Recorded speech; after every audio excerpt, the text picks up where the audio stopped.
So I 100% forgot to film an intro, so we're just going to jump right in and start on the neckline. I tie into the middle of the back of my neckline just so we can hide that seam, and we're going to start with pulling a loop through and chaining one, and then we do a single crochet in the next stitch, and then we are going to do a single crochet decrease. So that's in through the front of the first stitch and the back of the second stitch, and then perform your single crochet. So for this section, I am doing 2 single crochets followed by a single crochet decrease repeated until I get to the stitch before the corner. So I'm just speeding up to that section. So now I'm at the corner and I have 1 stitch before that corner stitch. What I'm going to do for the corner is I'm going to go in through the front of the stitch before the corner, and then I'm going to skip the corner stitch, and then I'm going to go in through the back of the stitch after the corner and do my single crochet.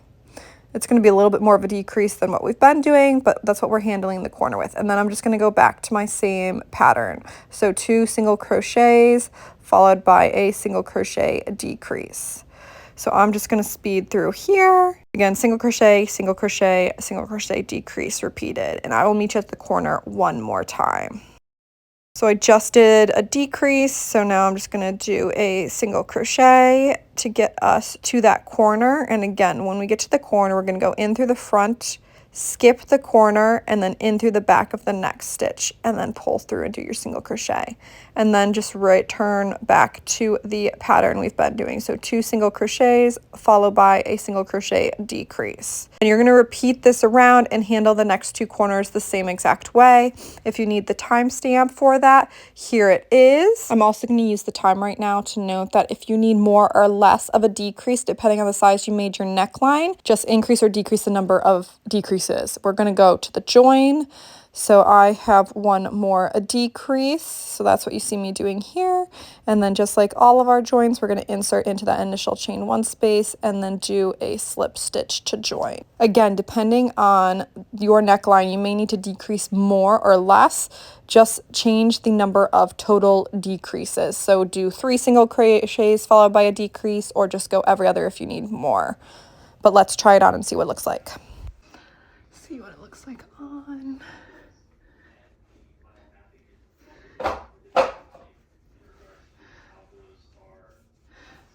This is a little tighter, which I like.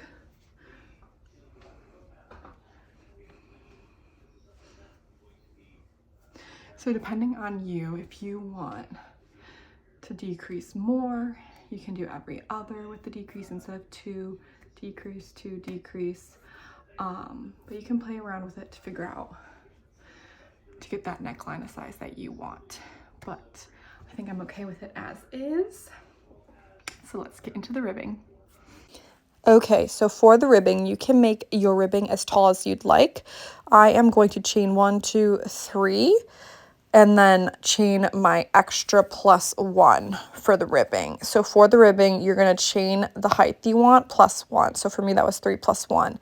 And then you're going to turn your project and do single crochets in the back loop of that chain. So for me, that is going to be 3 stitches. Skip that chain 1 that you did. And there you can see what the height of my neckline is going to be. You can do whatever you want with that. Then we're going to insert our hook into that initial space that we just did our chain from, pull loop through, and the next stitch, pull loop through, and then slip stitch through both of those stitches. Plus, we're going to do 2 more slip stitches along the edge.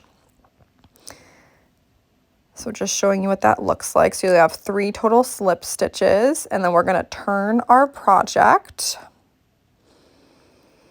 and work in the other direction. So what you're going to do is you're going to insert your hook into the back loop of the second and the first slip stitch, pulling a loop through, and then the back loop of that last single crochet, and do basically like a half double crochet, and then do half double crochets in the back loop across to create our ribbing.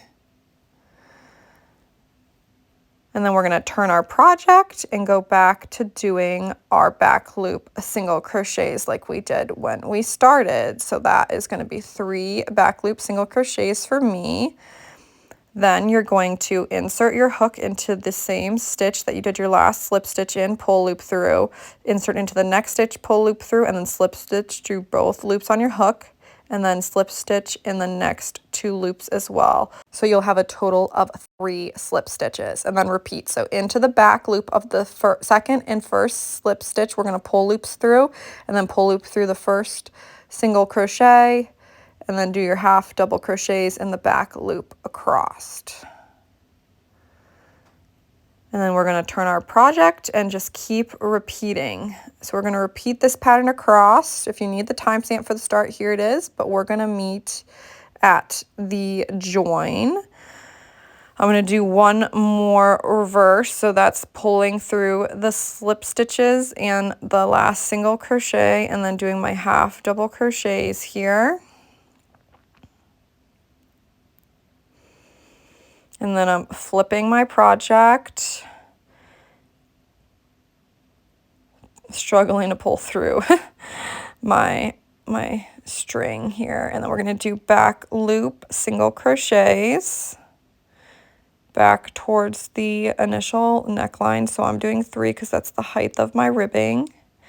And then we're going to insert into the last slip stitch and that initial chain space and do a slip stitch through. And now we're going to join. So to join, you're going to fold your 2 edges back. So you're working on the inside of the project, and then you're going to insert your hook into the back loop of the first side and the initial chain and do a slip stitch to join. So since my height is 3 stitches, it will be 3 slip stitches to join. So here's my last slip stitch. And then I just chain 1 and then pull it tight to secure my end and cut. And I'm just weaving my end in here. But we have finished the neckline. If you need any timestamps for the neckline, here they all are, but we are going to do our cuff next. So the cuff is going to be very similar to what we just did on the neckline.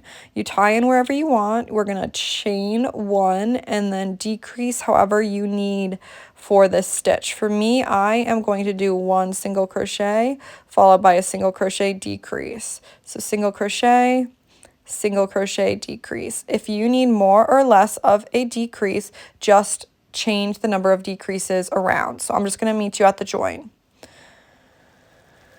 So join, we're going to do a slip stitch into that initial chain 1 space. I took a look at my cuff here and it did not decrease enough for me. So I'm actually going to frog it and do just straight single crochet decreases all the way around. So no single crochets in between. And that fit my cuff a lot better. And then we're going to chain the length we'd like for the ribbing on our cuff. For me, that was 10 plus 1. So that's 10 plus 1. So I just miscounted. And there's my plus 1. And then we're going to change our direction and do back loop only single crochets across, just like you just did for the neckline. So speeding through that, and then insert into that same initial space, pull loop through, insert into the next stitch, pull loop through, and slip stitch. And then do 2 more slip stitches in the next 2 spaces, just like we just did on the neckline. Turn our project, insert into the back loop of the second slip stitch and the first slip stitch and that first single crochet, pull loop through, and we're doing half double crochets in the back loop only across to create our ribbing. This ribbing is exactly what you just did on your neckline. The only difference is if you made it longer. The important thing when you're working in this ribbing is to keep your stitch count the same so you're not adding or losing stitches. So just double check your count. I'm doing back loop only single crochets back towards the cuff, but you're going to repeat these steps around until you get to the join. So I'm going to meet you at the join, but here are the timestamps that you need for the cuff ribbing. So we are at the join, so I'm going to insert into that same initial space we did our initial chain from and do a slip stitch. And then similar to the neckline, we're going to fold our edges back so that we're working on the inside of the project and do slip stitches in the back loop and that initial chain up the cuff. So for me, that's going to be 10 total stitches, doing slip stitches up to join our 2 edges. So slip stitches to join. So I'm just speeding through these. So slip stitches, back loop in the initial chain, and then I chain 1 and pull tight and cut and secure my ends. So that's what you see me doing here, just weaving in my end and securing it. And that's 1 cuff done. You'll repeat the same exact steps for your second cuff. Make sure they're the same length, but next we are going to do our waistline. That's the last step. So for the waistline, I like to tie in on one of the sides just because it hides the seam better when we get there. And then again, depending on how much decrease you need, you can change your pattern, but I'm going to do single crochet, single crochet, single crochet, and then my decrease. So 3 single crochets and then single crochet decrease is what I do for my sweater. Depending if you need more or less decreases, you want to make it tighter or looser, just change it to 2 single crochets then a decrease, or add more stitches. So you just need to decide what you need for your decrease on your waistline. I'm just meeting you at the join since I did 3 single crochets, single crochet decrease around. Join, as per usual, we are doing a slip stitch in the initial chain 1 space. And then just like the cuffs and the neckline, our ribbing down here is going to be exactly the same. I'm just checking here. I like the decrease here on my waistline, so I'm not going to change it. If you don't like it after you get through, you can frog and change the number of decreases. You're going to chain the length you'd like your ribbing to be on your waist, and then add an additional chain for the turn, and then turn and do your back loop only single crochets, just like we just did on the neckline and the cuffs. So back loop only single crochets back towards the waist. And then we're going to insert into that same initial space that we tied into, pull loop through and the next stitch and slip stitch, and then slip stitch the next 2 stitches. Sorry about the camera angle here, but this is exactly the same as what we just did on the cuff and the neckline.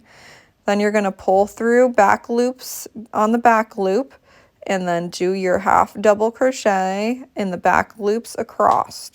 So these steps are the exact same steps we just did for the ribbing everywhere else. The only difference is how many chains you start with for the length of your ribbing or the height of your ribbing.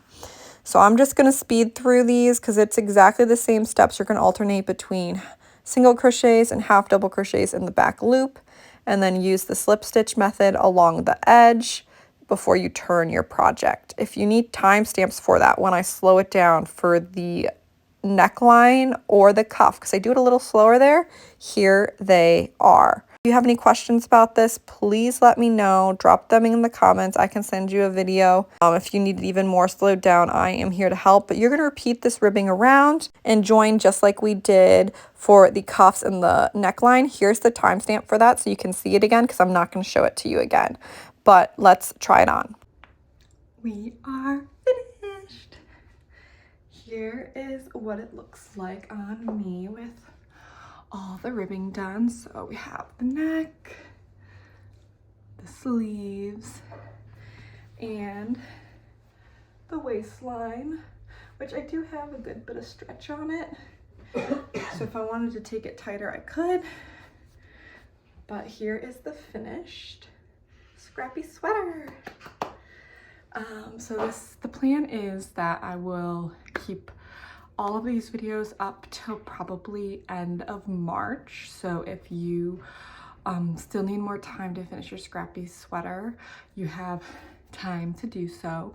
Come end of March, I will be unlisting the tutorials, and then we will relaunch the Scrappy Sweater mid-fall to do it again for the next season. If you have done your scrappy sweater, or if you're finished, please, please, please, please, please share and tag me, because I am loving seeing how everybody's color combos are coming out.